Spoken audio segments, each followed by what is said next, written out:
showing journalist Ahmed Mansour, who was burnt alive. So this comes after an Israeli occupation Air Forces strike targeted a tent occupied by journalists. So in the video, you can see individuals are trying to save him, and they were making attempts at dragging his body from the wreckage, but they were unable to save him. Online, we've got journalist and activist Atiyyah Khan to tell us more. Assalamu alaikum.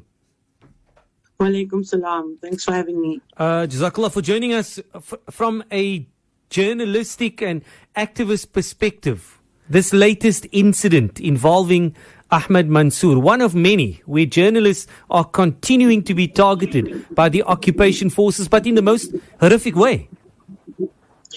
Yeah, absolutely. I mean, there have been many attacks over the last 18 months, targeted attacks on journalists, but I think this one is by far one of the worst in terms of what was captured on camera. I don't think many of us have ever seen anything like that. I was completely horrified when I woke up and saw that video at 6:30 in the morning on Monday, and because it had happened at 2 a.m. Their time in Gaza. And they were in the safety of the Nasser hospital. They were actually supposed to be in what is supposed to be a safe zone for journalists. And we also know that one of the reasons behind these targeted attacks on journalists, I mean, there were I think 8 journalists wounded, and 2, aside from Ahmed, another journalist passed away. But they did manage to retrieve him. He was in hospital and then he passed away, succumbed to his wounds on Tuesday. But I think what's very clear to everybody is that we should know by now that it is clearly there to silence the truth. And the journalists in Gaza are bringing us the information first directly, more than foreign journalists. So they need to be the ones most taken care of. And this is why they're so dangerous. Now, Atiyyah, the genocide continues unabated, orchestrated and engineered by the occupation forces. The intentions were made very clear at the start, targeting, killing innocent civilians, and in the same breath, making absolutely sure, the occupation forces that they continue to target Palestinian journalists so that the truth cannot be let out there, but the cat's out of the bag, metaphorically speaking. The same can also be said of medical staff and paramedics. The MO is just exactly the same. Yeah, I mean, one of the major issues from the time the genocide started, but also before, we also all must acknowledge that this is the crimes against humanity in Palestine, and not only from now, but from way before. And they have been attacking and targeting journalists. Shireen Abu Akleh was one of the few that became a very public case, but that was still quite recent. But the most recent case with the health workers is where the bodies were found buried, and they also buried the ambulance. And video footage is coming out. So it's becoming impossible to hide. There's only so much you can do. And I think we all have to question everything that we've accepted from Western media in the past. And as a journalist, I'm saying this, that, especially in a time when there wasn't civilian journalists or there wasn't access to phone cameras and that kind of thing. We think back to Iraq. We think back to some wars where we just had to rely on mainstream media. We have to consider what was and what wasn't shown, what was captured, and also the situation about international law and the complete disregard that with regards to health workers and journalists, killing health workers and journalists is a crime under international law, which is completely just being disregarded. Yeah. Also, the role that mainstream Western media has been playing all this while, kind of projecting for a while now, there are no journalists in the occupied territories. These are perhaps civilians, etc. They don't know what they're talking about. They're not reporting. So they were kind of, and they continue to do it, snub the voice of Palestinians and smother those voices. So at the back of killing off journalists, it still has not stopped the fact that the truth has come out and in fact has become even more pronounced now as we speak. Yeah, I mean, you can actually see when they have a funeral, with most Muslim burial, it's almost immediate where the bodies are buried, and oftentimes with very limited resources in terms of doing these burials. But when they happen, you can see the respect that journalists are given in death. You can see even in life how they are treated by the Palestinians, how they are kind of honored. And the fact is, at the end of March, 23-year-old Hussam Shabat was targeted and killed. And he, people may remember that he left a note preempting that he would be killed.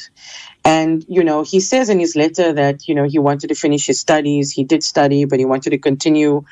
He just couldn't have a normal career as a student, and he went straight into being on the field. And while a lot of journalists left Gaza to get safety, he stayed. And so there are journalists on the ground. And he also made an appeal for, instead of relying on Western or foreign journalists, to actually listen to the journalists on the ground, to give them the respect they deserve, to honor what they're going through, and to listen to them as the voices of the people, which is all they're trying to do. And so I think there's a very interesting contrast being made between Western journalists who are kind of manufacturing fake news, who are using euphemistic words, who are reporting very one-sided news, versus the ones on the ground. It's like two whole different types of people that we're seeing in the world, and it's also adding to the polarization of everything right now. Now, Atiyyah, where do we stand as journalists, as activists? We are clearly seeing the resilience displayed by Palestinians, specifically and including their journalists, their doctors, their paramedics, the medical staff, despite this carnage, despite the ongoing genocide. They continue to display this resilience. What message are they essentially leaving behind for us as activists, as journalists? And how should we then continue to rally in support of a free Palestine? Well, I think the main thing is that the literal killing of journalists is, and I wanted to highlight also that, it's been proven that these are targeted attacks. That's also another point of contention about whether it was just an accident or whether people were targeted. They are being targeted, and their families and their children and their parents and their, so we have to make sure that to understand that their lives are being made hell because they're also losing family members because of their work.